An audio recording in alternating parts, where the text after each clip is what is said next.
अस्सलाम वालेकुम dear students. आज के इस लेक्चर में हम स्विच स्टेटमेंट को देखेंगे कि किस तरह काम करती है और इसके पॉसिबल यूजेस क्या हैं और इसकी बेस पर 10 ड्राई रन्स के प्रॉब्लम करेंगे।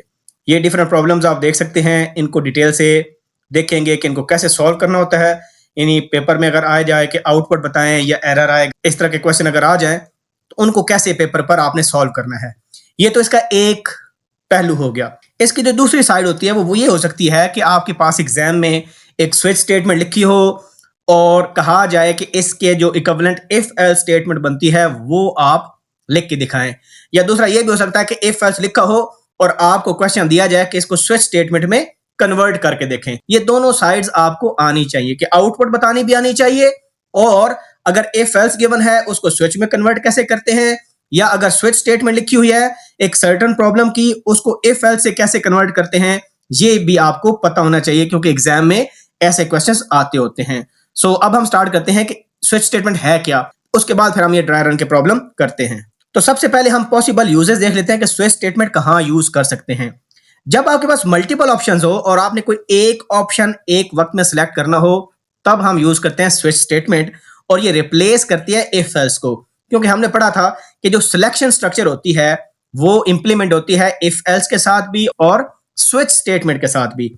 कभी आपने कॉल की हो किसी कंपनी के अंदर तो मेन्यू में बताते हैं आपको सबसे पहले कि इंग्लिश में बात करने के लिए 1 प्रेस करें, उर्दू में बात करने के लिए 2 प्रेस करें और अगर आपने नुमाइंदे से बात करनी है तो 0 प्रेस करें। तो ये आपके पास जो है स्विच स्टेटमेंट से इंप्लीमेंट हो सकता है। इसी तरह अगर आपने ग्रेड कंप्यूट करना है based on user input marks तो तब आप स्विच स्टेटमेंट यूज कर सकते हो। सिमिलरली अगर आपने कैलकुलेटर बनाना है कि प्लस प्रेस करें 2 नंबर ऐड हो जाए, माइनस प्रेस करें तो जो है 2 नंबर सब्ट्रैक्ट हो जाए, स्टैरिक प्रेस करें तो मल्टीप्लाई हो जाए और डिवीजन का साइन प्रेस करें तो नंबर डिवाइड हो जाए। तो स्विच स्टेटमेंट में होता क्या है कि यूजर इनपुट देता है, उस इनपुट की बेस पर डायरेक्शन डिसाइड होती है कि हमने उस प्रोग्राम का कौन सा पोर्शन एग्जीक्यूट करना है और उसको हम ब्रांच कहते हैं। अब ये ब्रांच कहते हैं हम एक सेक्शन ऑफ प्रोग्राम को, जिस तरह इफ एल्स में हमने पढ़ा था कि अगर इफ ट्रू होता है तो एल्स इफ चेक नहीं होता, एल्स इफ अगर ट्रू होता है तो एल्स चेक नहीं होता। ठीक है, इसी तरह स्विच स्टेटमेंट भी ब्रांचेस होती हैं, लेकिन वो ब्रांच डिसाइड कहां से होती है, वो डिसाइड होती है आपके केस की वैल्यू से। यहां पर एक हमारे पास इंटीजर एक्सप्रेशन होती है और इस एक्सप्रेशन के बेस पर, यानी ये बेसिकली डिसीजन मैकेनिज्म है, जो ये वैल्यू होती है उस वैल्यू के हिसाब से हमारे पास डिफरेंट केसेस होते हैं और हर केस को हम ब्रांच कहते हैं। तो फॉर एग्जांपल यहां पर इंटीजर एक्सप्रेशन आपके पास 0 वैल्यू आती है फॉर एग्जांपल, तो ये केस 0 होगा, ये 1 होगा एंड सो ऑन। तो जो उस इंटीजर वैल्यू से केस मैच करेगा हमारा कंट्रोल उस केस में क्या हो जाएगा, ट्रांसफर हो जाएगा और हर केस आपका क्या होता है, ब्रांच होती है। तो नॉर्मली होता ये है स्विच स्टेटमेंट के अंदर कि अगर एक केस ट्रू हो जाए तो फिर बाकी केसेस चेक नहीं होते। ठीक है जी, तो ये बेसिकली इसका स्ट्रक्चर है। और अगर कोई केस मैच ना करे, फॉर एग्जांपल आप ऐसी इनपुट इंटर कर दें जो कि गिवन केसेस से मैच ना करे, अगर आपको ऑप्शन दिए जाए 5 1 से लेकर 5 तक और आप 10 प्रेस कर दें तो उस केस में क्या होता है, जो डिफॉल्ट केस है वो रन होता है, वो एग्जीक्यूट होता है, कोई भी केस और एग्जीक्यूट नहीं होता। तो इसकी हम छोटी सी एग्जांपल देख लेते हैं। यहां पर आप देख सकते हैं कि एक छोटा सा प्रोग्राम लिखा हुआ है, इसमें हमारे पास एक चॉइस जो है कैरेक्टर वेरिएबल है और हम यूजर को बोल रहे हैं कि वो इंटर करे ए बी और सी, यानी ये 3 कैरेक्टर्स हैं, इनमें से कोई इंटर आपने करना है। यहां पर हमने सीन ले लिया उस वेरिएबल को और इसी वेरिएबल को हमने स्विच की जो स्टेटमेंट है या पैरेंथेसिस है उसके अंदर एज अ कंडीशन डाला।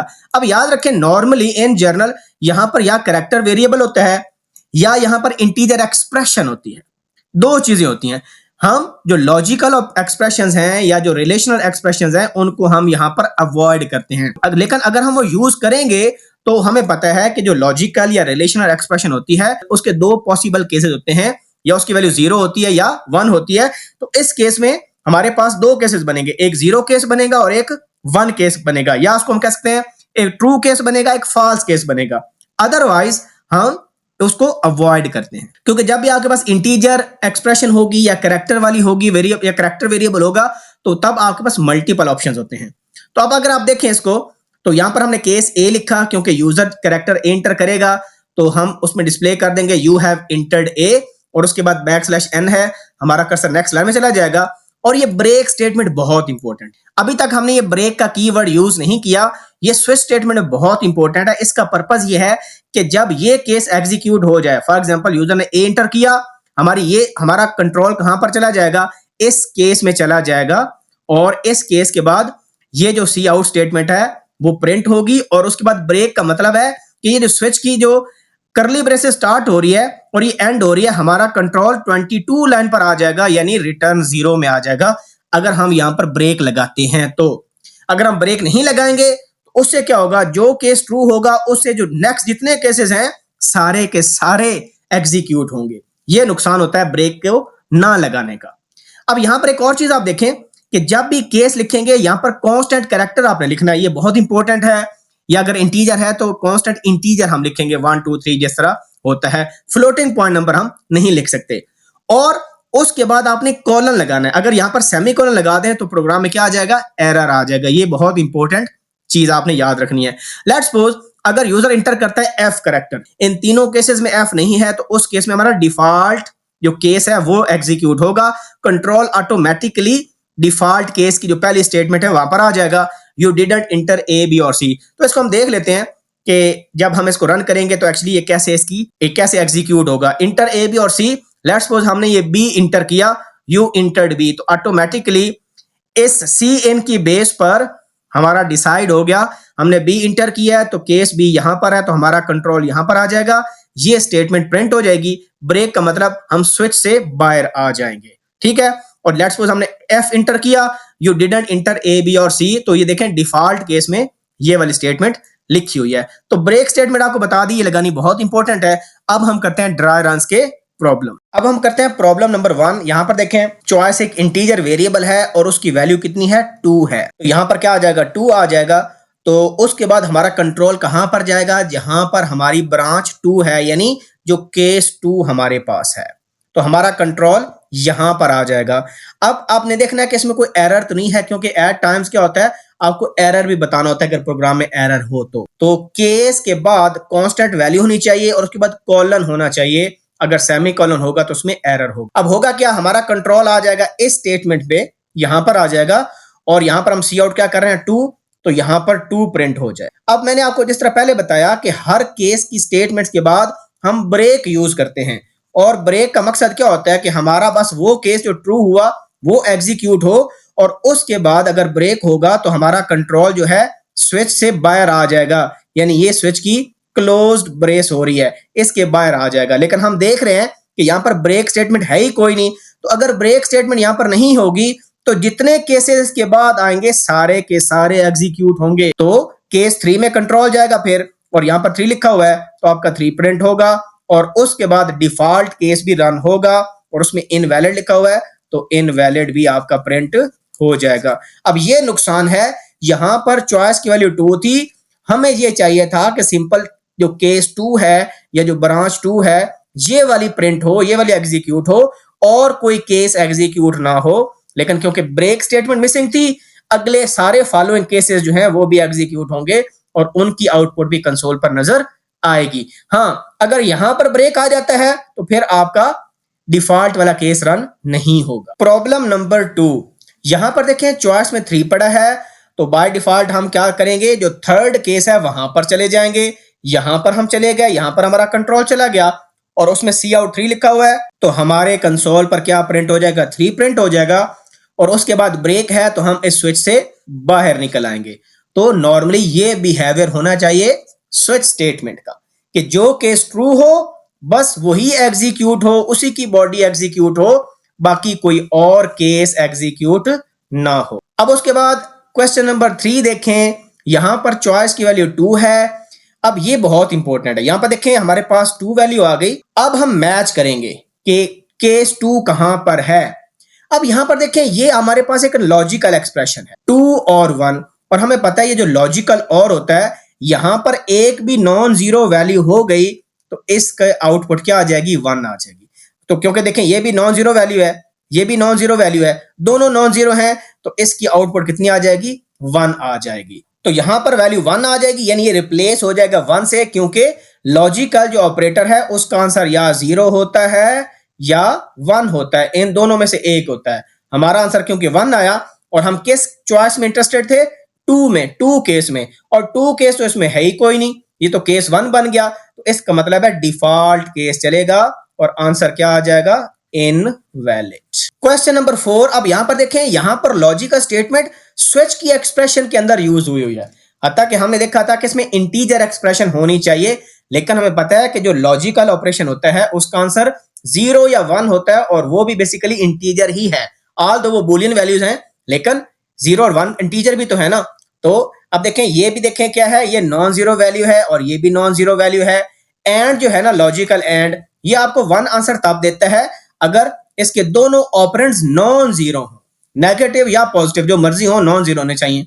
तो देखें, इसका आंसर भी क्या आ जाएगा, 1 आ जाएगा। यानी हमारे पास जो केस 1 है वो एग्जीक्यूट होना चाहिए। तो केस 1 देखें, ये हमारे पास केस 1 मैच कर गया, तो हमारे पास आंसर क्या आ जाएगा, आंसर 1 आ जाएगा। और उसके बाद देखें, ब्रेक स्टेटमेंट लगी हुई है, तो हम क्या करेंगे, स्विच के बाहर आ जाए। प्रॉब्लम नंबर 5, यहां पर हमारे पास लाइट एक कैरेक्टर वेरिएबल है, और कैरेक्टर हमेशा हम सिंगल कोट में लिखते हैं। तो यहां पर कौन सा कैरेक्टर आ गया, जी। तो हम जी कैरेक्टर वाले केस को सर्च करेंगे, कहां पर आ रहा है, यहां पर आ रहा है।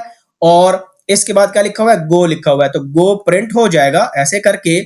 और उसके बाद ब्रेक स्टेटमेंट नहीं है, तो अगर ब्रेक स्टेटमेंट नहीं है तो जितने फॉलोइंग केसेस हैं वो भी एग्जीक्यूट होंगे, अनलेस कि आपके पास ब्रेक स्टेटमेंट आ जाए। तो इसका मतलब है डिफॉल्ट केस भी चलेगा। और यहां पर क्या लिखा हुआ है, इनवैलिड लाइट। तो यहां पर एक और चीज नोट करें, जितने ये आपके पास स्ट्रिंग या कांस्टेंट कैरेक्टर लिखे हुए हैं, ठीक है, इसके बाद स्पेस नहीं है, तो यहां पर देखिए स्पेस आपको नजर आ रही है, तो ये बहुत इंपॉर्टेंट है। यहां पर हम एक स्पेस देंगे और उसके बाद लिख देंगे इनवैलिड लाइट, तो ये आपकी आउटपुट आ गई। प्रॉब्लम नंबर 6, यहां पर एक्स वाई दो इंटीजर्स है, इसमें 10 वाई में 5 पड़ा है, और सबसे पहले ये स्विच स्टेटमेंट चेक होगी, x ग्रेटर देन 5। अब देखें, x में 10 पड़ा है, 10 5 से बड़ा है, तो आंसर कितना आ जाएगा, 1 आ जाए। तो इसका मतलब है हमने ट्रू वाला केस, याद रखें 1 क्योंकि बुलियन है, तो ये हम ट्रू वाला केस हो या 1 लिखा हो, हम उस केस में चले जाएंगे। तो हमारा कंट्रोल केस में चला जाएगा जी, ट्रू केस में चला जाएगा। और ट्रू केस की जो पहली लाइन है वो स्विच y लेस देन 10 है, वाकई 5 लेस देन 10 है, तो ये भी आपका ट्रू केस है, यानी 1 केस है। याद रखें, बुलियन ट्रू 1 को डिनोट करता है और जो फॉल्स है वो 0 को डिनोट। तो इसका मतलब है कि ये ट्रू हो गया, तो हम ट्रू केस में आ जाएंगे। और इसमें क्या लिखा हुआ है, बोथ कंडीशंस आर ट्रू, तो यहां पर प्रिंट हो जाएगा बोथ कंडीशंस आर ट्रू। मैं पूरा लिख रहा, बस आपको ये बता दिया। और उसके बाद ब्रेक स्टेटमेंट है, तो ब्रेक स्टेटमेंट क्या करती है, ब्रेक स्टेटमेंट ये जो करंट स्विच है, इसी वजह से मैंने कलर डिफरेंट यूज किया, इस करंट स्विच से आपका कंट्रोल बाहर ले जाएगी, यानी कंट्रोल कहां पर आ जाएगा, फॉल्स केस में आ जाएगा। क्योंकि यहां पर देखिए नेस्टेड स्विच हैं, 2 स्विच यूज हुए हैं, और अगर यहां पर ब्रेक आ गया तो जो करंट स्विच है कंट्रोल उससे बाहर चला जाएगा। तो कंट्रोल हमारा कहां चला जाएगा, इस फॉल्स केस की इस लाइन में चला जाएगा, और उसके बाद किसको प्रिंट करेगा, x इज लेस देन और इक्वल टू 5। और यहां पर देखें बैकस्लैश n का मतलब है कि जो कर्सर है वो यहां पर आ गया, और यहां पर हम क्या प्रिंट करेंगे, x इज लेस देन और इक्वल टू 5। ये आपका अगली लाइन में प्रिंट हो जाएगा, जगह थोड़ी थी तो मैंने यहां पर लिख दिया। प्रॉब्लम नंबर 7, यहां पर देखें y में 0 पड़ा है और यहां पर स्विच में क्या आ जाएगा, 0। तो 0 केस हम फाइंड आउट करेंगे, ये 0 केस है। और इसके बाद देखें कोई सी आउट स्टेटमेंट नहीं है और कोई ब्रेक स्टेटमेंट भी नहीं है। तो सबसे पहले ये एक्सप्रेशन इवैल्यूएट होगी, y प्लस 11, y में कितना पड़ा है जी, y में 0 पड़ा है, तो ये y में 11 आ जाएगा। उसके बाद सारे केसेस एग्जीक्यूट होंगे क्योंकि ब्रेक स्टेटमेंट नहीं है। 11 को 2 से डिवाइड करेंगे क्योंकि y इंटीजर है, तो 5 2s are 10, तो हमारे पास वैसे 5.5 आता है क्योंकि इंटीजर है, तो यहां पर y में कितना आ जाएगा, 5 आ जाएगा। उसके बाद आप यहां पर क्या कर रहे हैं, जो y की करंट वैल्यू है इसको 5 से मल्टीप्लाई कर रहे हैं, तो 5 5s are 25 आपके पास आ जाएगा। यहां पर हम y में +1 कर रहे हैं, तो 25 + 1 26 आ जाएगा। और यहां पर हम 26 को डिवाइड कर रहे हैं 3 के साथ और रिमाइंडर ले रहे हैं क्योंकि ये मॉडुलो ऑपरेटर है, तो 8 3s are 24 होते हैं, रिमाइंडर आ गया 2, तो यहां पर y में कितना आ जाएगा, 2। और उसके बाद सी आउट की लाइन चलेगी और हमारा आंसर कितना आ जाएगा, 2 आ जाएगा। प्रॉब्लम नंबर 8, यहां पर हमारे पास ch एक कैरेक्टर वेरिएबल है और उसमें वॉवल e पड़ा है। तो सबसे पहले हम देखेंगे e वाला केस। अब ये इंटरेस्टिंग इस वजह से है कि बाज़ वक़्त ऐसा भी रिक्वायरमेंट होती है कि हमारे पास मल्टीपल केसेस के अगेंस्ट एक ही स्टेटमेंट होती है। फॉर एग्जांपल यहां पर देखें केस ए लिखा हुआ है, कैरेक्टर ए का केस है, कॉलन, उसके बाद आगे कुछ भी नहीं है, फिर केस ई है, कॉलन केस आई है। तो इसको हम ऐसे भी लिख सकते हैं, ऐसे लिखेंगे केस ए और कॉलन फिर case E colon and so on. ऐसे भी आप लिख सकते हैं, यानी इंटर हिट करके लिख सकते हैं और एक लाइन में भी लिख सकते हैं। तो हमारे पास क्योंकि कैरेक्टर CH में E पड़ा है तो ये केस हो जाएगा ट्रू, तो हमारे पास प्रिंट क्या हो जाएगा, वोवल, ये प्रिंट हो गया।